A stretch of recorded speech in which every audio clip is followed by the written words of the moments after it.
आज शुरू हो चुकी है। तो दोस्तों, जैसा कि हमने पिछले क्लास में आप लोगों को ये बताया था कि इंग्लिश जो है आपको एक लैंग्वेज मानकर पढ़नी है ना। इंग्लिश को एक सब्जेक्ट की तरह नहीं पढ़ना है। इंग्लिश को किस तरह पढ़ना है दोस्तों? लैंग्वेज की तरह, भाषा की तरह पढ़ना है ना। तो देखिए क्या होती है इंग्लिश, हम यहीं से स्टार्ट करते हैं। अगर आपको हमारा वीडियो पसंद आए तो आप हमारे चैनल को लाइक कीजिए, सब्सक्राइब कीजिए, शेयर कीजिए और अपने दोस्तों के पास शेयर भी कीजिए और कमेंट भी कर दीजिए, है ना। तो आज हम पढ़ाते हैं, ये हमारी इंग्लिश की दूसरी क्लास होने वाली है। तो देखिए आज हम लोग जानेंगे इंग्लिश के बारे में। जैसा कि हम देख रहे हैं, आप लोग ध्यान से सुनिएगा और हमारी बातों को गौर से देखिएगा। बोर्ड पर नजर रखना है, इधर उधर नहीं करना है, ठीक है। तो बोर्ड पर और हमारी बातों को ध्यान से सुनिएगा क्या बता रहे हैं।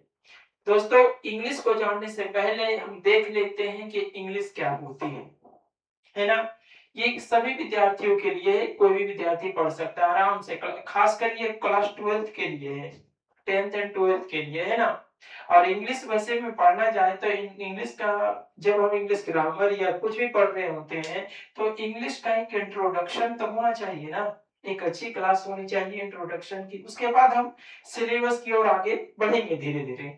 तो देखिए हम क्या कर रहे हैं इंग्लिश के बारे में। तो सबसे पहले हम जानते हैं कि इंग्लिश इंग्लिश क्या होती है ना। What is English? इंग्लिश तो पढ़ रहे हैं, लेकिन इंग्लिश क्या होती है आज हमको यही मालूम नहीं होता। इंग्लिश क्या है भाई? दोस्तों क्या जानते हैं इंग्लिश को जो है ना, इंग्लिश अगर देखा जाए तो आज के समय में पूरी दुनिया में बोली जाती है ना। इंग्लिश तो एक भाषा है ही, हमने आपको पहले ही बता दिया था कि इंग्लिश भाषा मानकर पढ़नी है। इंग्लिश तो एक भाषा है, यह पूरी दुनिया में बोली जाती है ना। ये कहाँ बोली जाती है? पूरी दुनिया में बोली जाती है, जिसके कारण इसे वैश्विक भाषा कहा जाता है। इंग्लिश जो है पूरी दुनिया में, पूरे विश्व में बोला जाता है, जिसके कारण इंग्लिश को यानी अंग्रेजी भाषा को, इंग्लिश लैंग्वेज को वैश्विक भाषा कहते हैं, विश्व भाषा कहते हैं, अंतरराष्ट्रीय भाषा कहते हैं। तो देखिए कि व्हाट इज इंग्लिश, इंग्लिश क्या होता है। तो लिखिएगा इसे डैश मारकर इस तरीके से, इसके आंसर में आप लिख सकते हैं, आंसर में लिख सकते हैं, है ना। डैश मारकर इस तरीके से लिख सकते हैं कि इंग्लिश क्या होती है। तो आप आगे बढ़ते जाइए, लिखते जाइए, नोट्स की तरह आप बना सकते हैं इसे। लिखिएगा, English is a language, English is a language, English is a language, it originated, मतलब इसका जन्म हुआ, it originated in England, in England. कहने का मतलब ये हुआ इंग्लिश एक भाषा है। ओरिजिनेटेड मतलब जन्म होता है, ओरिजिन, इसका शब्द है ना ओरिजिन, इसी का वर्ब टू है। ओरिजिन का मतलब जन्म होता है ना। ओरिजिन का मतलब क्या होता है? जन्म। यहाँ देख सकते हैं इसमें एक शब्द है ओरिजिन, इसका वर्ब का दूसरा फॉर्म हमने लगाया है ओरिजिनेटेड, जन्म हुआ। इसका जन्म हुआ, किसका मतलब अंग्रेजी का जन्म हुआ, कहाँ हुआ? इंग्लैंड में हुआ, है ना। अंग्रेजी का जन्म हुआ इन, कब हुआ था? इन 5th सेंचुरी एडी, 5वीं शताब्दी ईस्वी में हुआ। इसका जन्म कब हुआ? 5वीं शताब्दी ईस्वी में हुआ, है ना। लगभग 5वीं शताब्दी ईस्वी में इसका जन्म हुआ। ईस्वी, एडी का मतलब ईस्वी होता है दोस्तों। एडी का मतलब क्या होता है? इन 5th सेंचुरी एडी। आगे लिखिएगा, यहाँ कॉमा लगा। This language, this language is spoken, this language is spoken all over the world, this language is spoken all over the world, यह भाषा बोली जाती है पूरी दुनिया में। all over the world का मतलब होता है पूरी दुनिया में बोली जाती है। so it is called इसलिए इसे कहा जाता है, क्या कहा जाता है दोस्तों? Global language. Global comma international, international और वर्ल्ड लैंग्वेज कहा जाता है, वर्ल्ड लैंग्वेज कहा जाता है ना? वर्ल्ड लैंग्वेज कहा जाता है। लगता है लाइन आ गया है ना? लाइट कम गया है। देखिएगा, तो अगर आपसे कहेगा कि इंग्लिश क्या है, तो आपको थोड़ा सा बता देना है ना, इस प्रकार से करके। तो मैं आपको हिंदी बोल रहा हूँ, लिखूंगा नहीं, ऐसे बहुत समय लग जाएगा, है ना? मैं इसका हिंदी जो है बोल रहा हूँ, नहीं तो मैं लिख देता हूँ इसका हिंदी। तो देखिए हमने इसे लिख चुका हूँ, है ना? इसका हिंदी हमने लिख दिया है, वीडियो रोक कर लिखा था, ऐसे क्या हो जाता है, वीडियो लंबा हो जाता है ना? तो देखिएगा हमने लिखा English is a language. Language का मतलब भाषा होता है ना, लैंग्वेज तो इंग्लिश में कहते हैं ना, भाषा हिंदी में होती है। अंग्रेजी का अंग्रेजी होती है ना, इंग्लिश का अंग्रेजी। अंग्रेजी is English is a language, it originated मतलब जन्म होता है, ओरिजिन का मतलब जन्म होता है ना। इसका वर्ब का दूसरा फॉर्म है, वर्ब टू है इसका। वर्ब का कौन सा रूप है दोस्तों?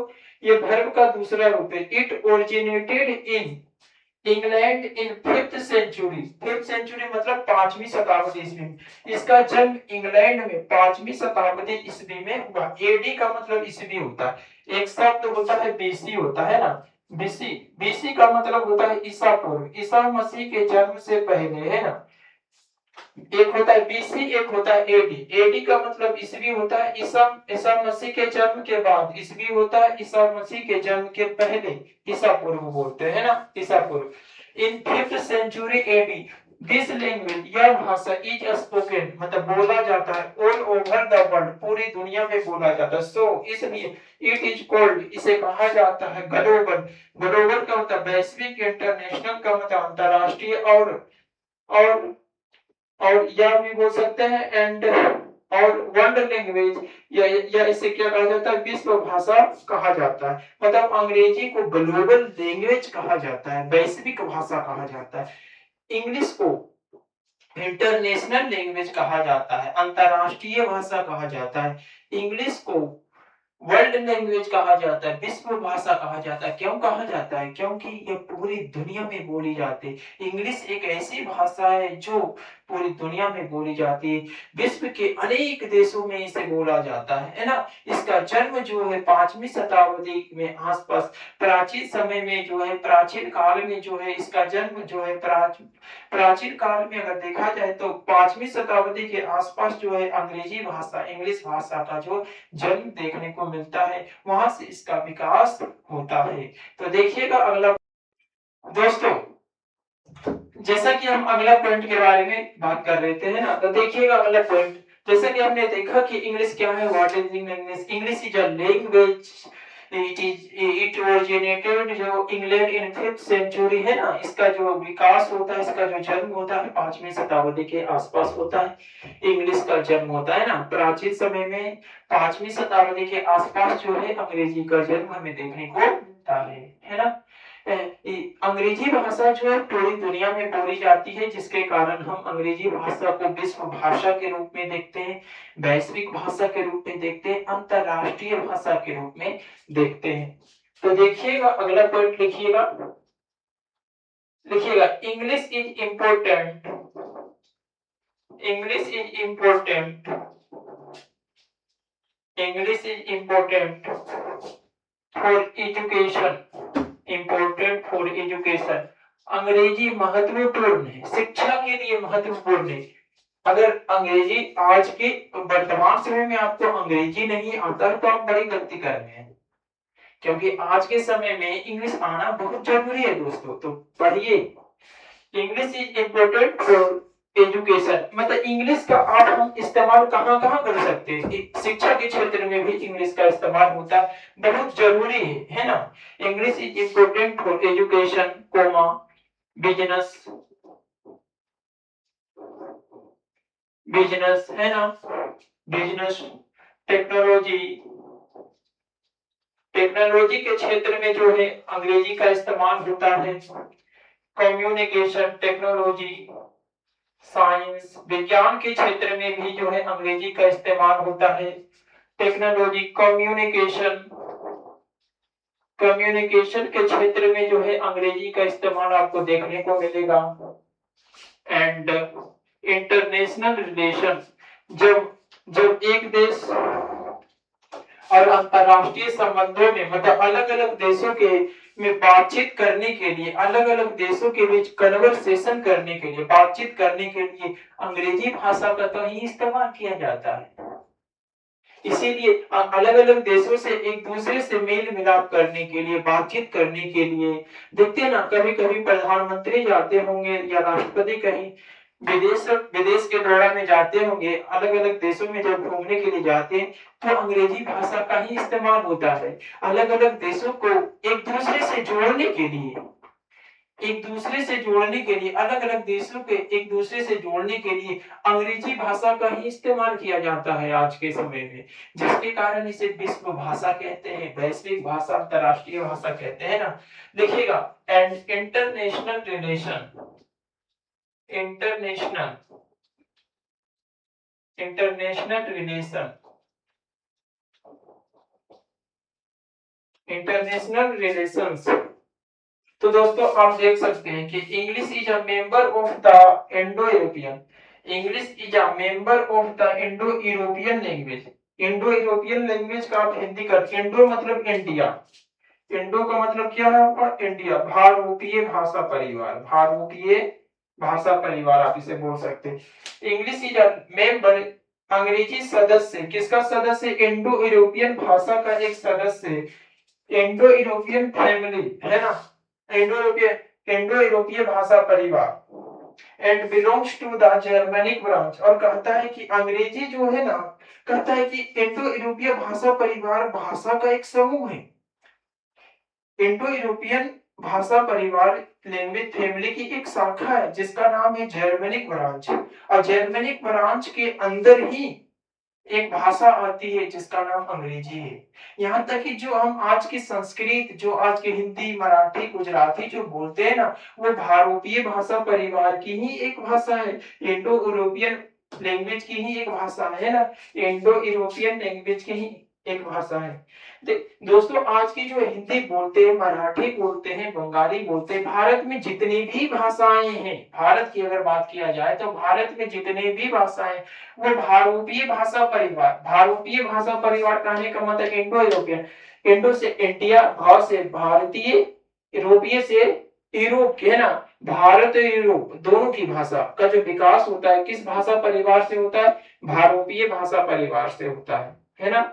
इंडो यूरोपियन लैंग्वेज फैमिली की एक शाखा है जर्मनिक ब्रांच, जर्मनिक शाखा है ना, एक इसकी एक शाखा है जर्मनिक ब्रांच, जर्मनिक ब्रांच है, इसी के अंदर अंग्रेजी भाषा क्या होती है, शामिल होता है। हमने लिख दिया है, हिंदी में लिख दिया है, बहुत स्पष्ट तरीके से लिख दिया है। अंग्रेजी इंडो इंडो यूरोपीय भाषा परिवार का एक सदस्य, मेंबर का मतलब सदस्य होता है ना, अंग्रेजी किसका सदस्य, इंडो यूरोपीय भाषा परिवार की, और सदस्य कहता है इंडो यूरोपीय भाषा परिवार की एक शाखा है जिसका नाम है जर्मनिक शाखा है, अंग्रेजी उसी शाखा से संबंधित है। बोलेगा कि अंग्रेजी इंडो यूरोपियन भाषा परिवार जो है, इंडो यूरोपीय भाषा परिवार की किस शाखा से संबंधित है, English language Indo European language family के किस शाखा से संबंधित है, तो जर्मनिक शाखा से संबंधित है, जर्मनिक ब्रांच से संबंधित है। हमने देखे English is important for education, business, technology, science, communication and international relations. अंग्रेजी शिक्षा, व्यापार, तकनीकी विज्ञान, संचार और अंतरराष्ट्रीय संबंधों के लिए बहुत जरूरी है। भारतीय बोलिए चाहे इंडो यूरोपीय बोले, इंडो का मतलब इंडिया, यूरोपीय का मतलब यूरोप महादेश की बात हो रही है ना, यूरोप में जिस भाषा का विकास हुआ है, और इंडियो मतलब भारतीय भाषा का विकास भी इसी भाषा परिवार से हुआ है ना, भारतीय भाषा परिवार। इसको हिंदी में पढ़ते, जब आप व्याकरण में पढ़िएगा ना, व्याकरण में जब आप पढ़िएगा तो इसे भारतीय भाषा परिवार बोला जाता है, लेकिन जब आप इंग्लिश में पढ़िएगा तो इस तरीके से इंडो यूरोपीय भाषा परिवार इस तरीके से बोल दिया जाता है, इंडो यूरोपियन लैंग्वेज फैमिली इस तरीके से आप बोल सकते हैं। तो अब लिखते हैं अगला पॉइंट, और देखिए अगला पॉइंट क्या है। क्या आप बता सकते हैं दोस्तों कि अंग्रेजी का जनक किसे कहा जाता है, अंग्रेजी का पिताजी किसे कहा जाता है, बता सकते हैं?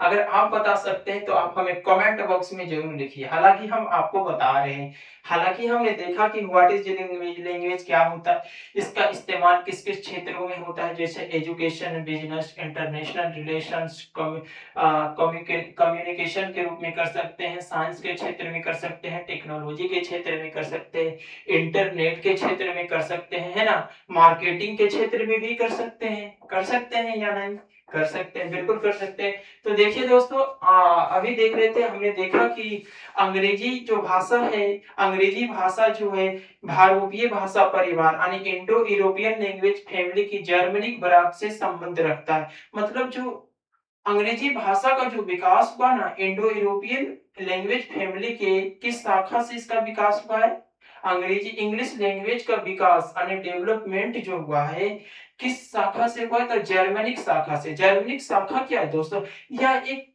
भाग है, एक हिस्सा है इंडो यूरोपियन लैंग्वेज फैमिली का, एक शाखा है जिसका नाम है जर्मनिक लैंग्वेज, जर्मनिक ब्रांच है ना। जर्मनिक ब्रांच से ही निकला है अंग्रेजी भाषा, निकला है ना। तो अब वैसे में हम इन सभी चीजों के बारे में चर्चा कर लिए थे और आगे देखते हैं, देखते हैं कि अंग्रेजी का जनक किसे कहा जाता है ना। तो दोस्तों अंग्रेजी का जनक किसे कहा जाता है, क्या आप हमें बता सकते हैं? हाँ, अंग्रेजी का जनक किसे कहा जाता है, तो लिखिएगा जियोफ्री चौसर। आगे लिखते जाइएगा, पॉइंट को आगे बढ़ते जाइएगा, ध्यान से आगे बढ़िएगा, समझते हुए आगे बढ़िएगा। Geoffrey Chaucer is known as the, Geoffrey Chaucer को जाना जाता है, is known as the, is known as the father of, is known as the father of English language, English language is known as the father of English language।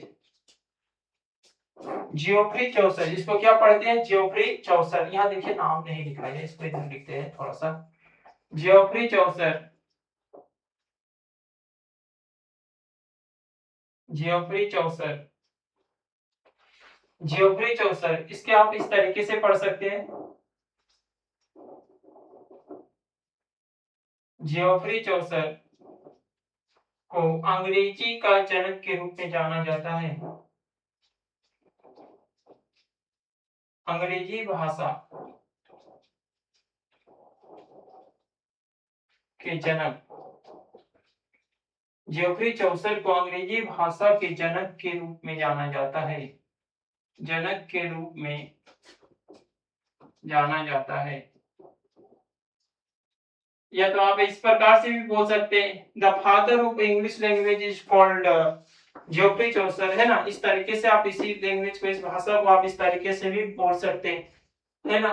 The father of English language, the इस पर उल्टा लिख दिया, the father of English language is called, is called ये बोल रहे हैं, is called मतलब कहा जाता है, इज कॉल्ड जियोफ्री चौसर। इस तरीके से आप इसको लैंग्वेज में लिख सकते हैं, मैं बोल रहा हूं, लिख सकते हैं आप, the father of English language is called Geoffrey Chaucer. वही चीज हमने, कहने का मतलब वही चीज लिखा है हमने, देखिएगा Geoffrey Chaucer is known as the father of English language, बोलेगा जियोफ्री चौसर को अंग्रेजी भाषा के जनक के रूप में जाना जाता है। क्वेश्चन पूछ देगा कि अंग्रेजी भाषा का जनक किसे कहा जाता है, तो आप आसानी से उत्तर दे सकते हैं जियोफ्री चौसर, है ना। इन्होंने एक पुस्तक लिखा था जियोफ्री चौसर। एक चीज और लिख लेते हैं, आप इस तरीके से इसका अनुवाद तो कर सकते हैं ना, खुद कर सकते हैं, इस तरीके से आप खुद कर लेंगे, बहुत अच्छा रहेगा। जियोफ्री चौसर, हम हिंदी बोलते जाएंगे, अब लिखेंगे नहीं ज्यादा, है ना। जियोफ्री Chaucer is known as the, Geoffrey Chaucer को जाना जाता है एज के रूप में, the father of English poetry, यानी अंग्रेजी कविता का जनक किसे कहा जाता है, तो जियोफ्री चौसर को ही कहा जाता है। अंग्रेजी कविता का जनक पूछा जाए तो किसे कहेगा, जियोफ्री चौसर को। Is the father of, is known as the father of English poetry, English poetry. Poetry का मतलब कविता होता है ना, पोएट्री का मतलब क्या होता है, कविता। पोएट्री, पोएट्री का मतलब क्या होता है दोस्तों, कविता होता है ना।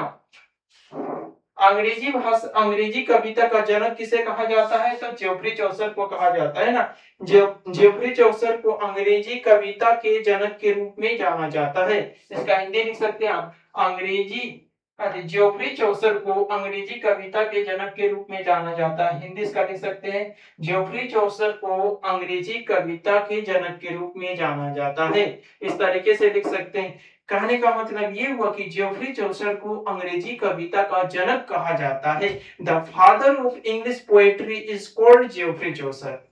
The father of English poetry is called Geoffrey Chaucer. आप इसे इस तरीके से भी बोल सकते हैं और आज करने में आसानी होगी आपको। हालांकि आप इन चीजों को समझिएगा और कोई पूछ दे कि अंग्रेजी कविता का जनक यानी इंग्लिश पोएट्री, पोएट्री का मतलब कविता होता है, अंग्रेजी कविता का जनक किसे कहा जाता है, तो आप कमेंट बॉक्स में बता दीजिए जाकर। जेफरी चौसर को कहा जाता है।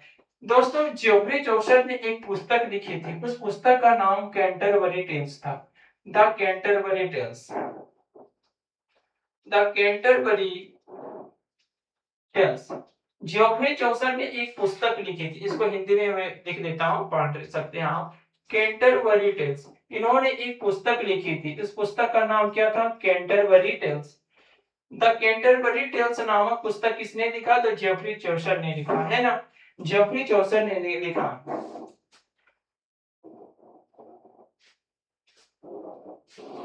आप इसे इस प्रकार से लिख सकते हैं, the Canterbury Tales is written by, Canterbury Tales एक बुक है, एक किताब का नाम है ना, एक बुक है। इस किताब को लिखा किसने लिखा? तो जेफरी चौसर ने ही लिखा था। इस पुस्तक को किसने लिखा दोस्तों? तो जेफरी चौसर ने ही लिखा था। कैंटरबरी टेल्स नामक एक पुस्तक है, इस पुस्तक को इन्होंने ही लिखा था, जेफरी चौसर ने ही लिखा था, है ना। सबसे पहले जो है अंग्रेजी को भाषा को एक व्यवस्थित क्रम दिया, एक नया आकार दिया इस पुस्तक में, जिसके कारण जो है ना इनको क्या किया जाता है? अंग्रेजी भाषा का जनक कहा जाता है। इन्होंने एक व्यवस्थित रूप दिया अंग्रेजी को, एक सही तरीका दिया, एक सही मायने में लोगों को बताया, जिसके कारण इनको अंग्रेजी भाषा का जनक कहा जाता है। लिख सकते हैं, the Canterbury Tales, the Canterbury Tales, the Canterbury Tales is written by, the Canterbury Tales is written by Geoffrey Chaucer, Geoffrey Chaucer. मतलब कैंटरबरी टेल्स पुस्तक लिखा गया, किसके द्वारा लिखा गया? जेफरी चौसर के द्वारा लिखा गया। कैंटरबरी टेल्स नामक पुस्तक जेफरी चौसर के द्वारा लिखा गया। लिखिएगा, the Canterbury Tales, Canterbury Tales नामक पुस्तक, द कैंटरबरी टेल्स नामक पुस्तक। दोस्तों हम इन चीजों को पढ़ा इसलिए देते हैं थोड़ा सा पहले, ताकि आपको इंग्लिश पढ़ने से पहले आपको इन चीजों के बारे में जानकारी पहले से है तो अच्छा रहेगा, है ना। हालांकि जब आपको स्टोरी ऑफ इंग्लिश जो क्लास बुक आएगी ना, हम आपको इन चीजों को वहां पर भी बताएंगे, लेकिन इन चीजों को हम पहले एक शॉर्टकट तरीके से बता देते हैं, जिसके कारण आपको क्या वहां पर पढ़ना आसानी हो, है ना। लेकिन जो चीजें महत्वपूर्ण है उन चीजों को पहले बता देंगे, वहां भी बताएंगे और यहाँ भी बता देते, क्योंकि इंग्लिश को पढ़ने से पहले इन सभी चीजों के बारे में जान लेना अच्छी बात है ना। तो देखिएगा हमने लिखा है, Geoffrey Chaucer is known is the father of English language, अंग्रेजी भाषा का जनक किसे कहा जाता है? तो जेफरी चौसर को कहा जाता है। Geoffrey Chaucer is known is the father of English poetry, यानी अंग्रेजी कविता का जनक किसे कहा जाता है? अंग्रेजी, इंग्लिश का मतलब अंग्रेजी, इतना तो जानते होंगे ना। पोएट्री को हिंदी में कविता बोलते हैं, क्या बोलते हैं दोस्तों? कविता। अंग्रेजी कविता का जनक किसे कहा जाता है? तो जेफरी चौसर को कहा जाता है। The Canterbury Tales, Canterbury Tales पुस्तक लिखा किसने लिखा? तो जेफरी चौसर ने ही लिखा, यानी यही जेफरी चौसर जिसको अंग्रेजी भाषा का जनक कहा जाता है, अंग्रेजी कविता का जनक कहा जाता है ना। The Canterbury Tales is written by Geoffrey Chaucer. इसका हिंदी लिख देता हूं, कैंटरबरी टेल्स नामक पुस्तक जो है किसके द्वारा लिखा गया है? जेफरी चौसर के द्वारा लिखा गया। आप इसे अच्छी तरीके से नोट्स की तरीका बना सकते हैं और पढ़ सकते हैं। तो देखते हैं फिर नेक्स्ट क्लास में और मिलते हैं फिर कल। जुड़े रहिए आप हमारे साथ, और भी बहुत कुछ दिखाना है। और अगर आपको हमारा वीडियो अच्छा लगे तो आप हमारे चैनल को सब्सक्राइब, लाइक, शेयर और अपने दोस्तों के पास भेज दीजिए, ताकि वो भी इसका फायदा उठा सके। और अगर हमारा वीडियो अच्छा लगे तो आप उसे कमेंट बॉक्स में डाल दीजिए। धन्यवाद। आपसे क्लास यहीं पर एक नए जोश के साथ फिर मिलेंगे कल।